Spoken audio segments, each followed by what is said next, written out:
வணக்கம். எழுத்தாளர் சுஜாதா அவர்கள் எழுதிய வழி தெரியவில்லை சிறுகதை.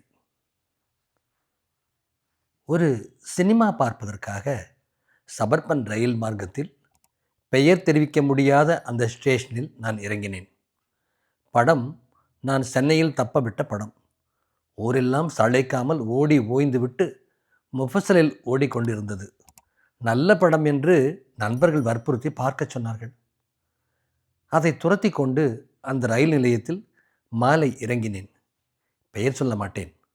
நண்பர்கள் வழி சொல்லியிருந்தார்கள். லைனோடு நட, லெவல் கிராசிங்கில் சாக்கடையை தாண்டு, பஞ்சாயத்து அலுவலகத்தில் திரும்பி நேராக நட, கடை தெருவெல்லாம் தாண்டினால் ஒரு சென்ட் கம்பெனி வரும், வாசனை அடிக்கும். அங்கே இடது பக்கம் திரும்பி கல்லெறிகிற தூரம் நடந்தால் நெல்வயல் வரும். அதற்கு முன் ஒரு கொட்டகை தென்பட்டுவிடும் என்று. தென்பட்டது. தென்னங்கிற்று, சிங்கிள் ப்ரொஜெக்டர், சோடா கலர் கைமுறு கொட்டகை. டிக்கெட் வாங்கி உள்ளே போய் உட்கார்ந்தேன். ஒரு நாய் காலடியில் ஓடியது. கொசு காதடியில் பாடியது. காஞ்சனா ஈஸ்ட்மன் கலரில் சிரித்து. ஆனால் இந்த கதை அந்த சினிமாவை பற்றியது அல்லவே. சினிமா பார்த்துவிட்டு நான் ஸ்டேஷனுக்கு திரும்பிய போது எனக்கு ஏற்பட்ட வினோத அனுபவத்தை பற்றியது. படம் சற்று நீளமான படம்.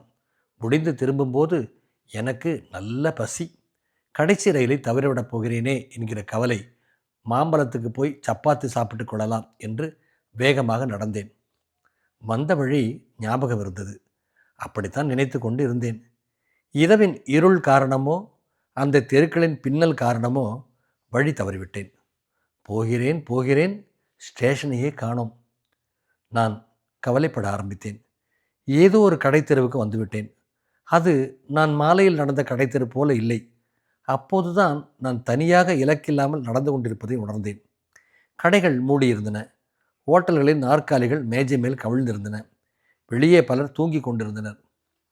வழி கேட்பதற்கு எங்கும் யாரும் தென்படவில்லை. தனியாக வந்தது தப்பு. என் நடை தயங்கியது, சற்று வியர்த்தது. நல்ல வேளை, எதிரில் ஒரு சைக்கிள் ரிக்ஷாக்காரன் தென்பட்டான். அவன் தூரத்திலிருந்து சாலையின் சரிவில் இயல்பாக பெடல் செய்யாமல் ஒரு சினிமா பாட்டு பாடிக்கொண்டு வருவது தெரிந்தது. அவனை நிறுத்தி ஸ்டேஷனுக்கு வழி கேட்டேன். ரிக்ஷாவையும் பாட்டையும் நிறுத்தினான். ஸ்டேஷனுக்கா என்றான் ஆச்சரியத்துடன். தெருவிளக்கின் மெல்லிய வெளிச்சத்தில் என்னை பூராவும் பார்த்தான். அவன் பார்த்த பார்வையை என்னால் இனம் கண்டு கொள்ள முடியவில்லை. ஸ்டேஷனுக்கு போகிறதுக்கு இங்கே வந்தியா என்றான். ஏன்? வழி தப்பு. வழி எது என்றேன். நேராக போ, லெஃப்டில் ஓடி. ஆனால் உனக்கு ஜாஸ்தி டைம் இல்லையே. மணி என்ன இப்போ சொன்னேன். கடைசி வண்டி போயிடுமே, உன்னால் நடந்து போக முடியாது. வா, நான் குறுக்கு வழியில் போகிறேன், ஏறு. 12 அணா கொடு, ஒரே மிதியாக மிதிக்கிறேன். 12 அணா என்ன, 12 ரூபாய் கொடுக்க தயாராக ஏறிக்கொண்டேன். அவன் மிதித்தான். சைக்கிள் ரிக்ஷாவை ஒடித்து திருப்பி நான் எந்த வழியாக வந்தேனோ அந்த வழியாக செலுத்தினான். எனக்கு சந்தேகம் ஏற்பட்டது. இப்படியா போகணும் என்றேன். ஆ ஆ என்றான். அவன் செய்த சப்தத்தை ஏறக்கூடிய அப்படித்தான் எழுத முடியும். கடைசி தெருவிலிருந்து விலகி நேராக ஒரு சந்தில் சரிந்தான். சந்தில் இருட்டாக இருந்தது. நான் சினிமா பாட்டை தொடர்ந்தேன். மெட்டும்தான் வார்த்தைகளுக்கு பதில் தந்தானே தானே. பாட்டை நிறுத்திவிட்டான். கேட்டான், அவசரமாக போகணுமா? ஆமாம் என்றேன். ஏன்? இல்லை, சும்மா கேட்டேன். மறுபடி தந்தானே தானே. என் பயம் சற்று அதிகமாகியது. ரிக்ஷா சென்று கொண்டிருந்தது. மறுபடி ஒரு சந்தில் ஒடித்தது. ஏன் பயப்படுகிறேன் என்று யோசித்து பார்த்தேன். அடுத்து நடக்கப் போவது என்ன என்பது தெரியாததால், இருட்டால், அந்த பாழாய் போகிற பாட்டால் என்னிடம் எவ்வளோ பணம் இருக்கிறது என்று யோசித்தேன். ரூபாய் 30 என்னவோ.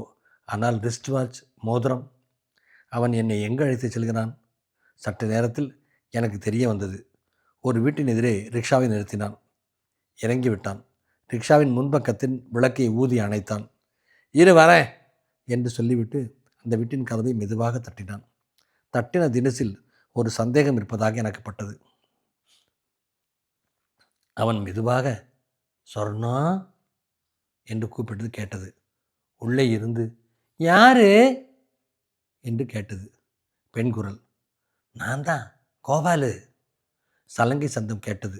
இல்லை, அது வளையல் சத்தம். கண்ணாடி வளையல்கள். கதவு திறந்தது. எண்ணெய் போடாத கதவு. கையில் அரிக்கேன் விளக்குடன் அந்த பெண் நின்று கொண்டிருந்தாள். சுமார் 20 வயது இருக்கும்.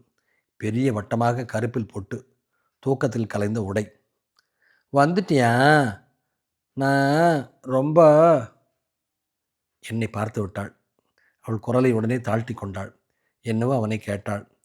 கதவி பாதி திறந்திருந்தது. அவள் என்னிடம் வாங்க என்றாள்.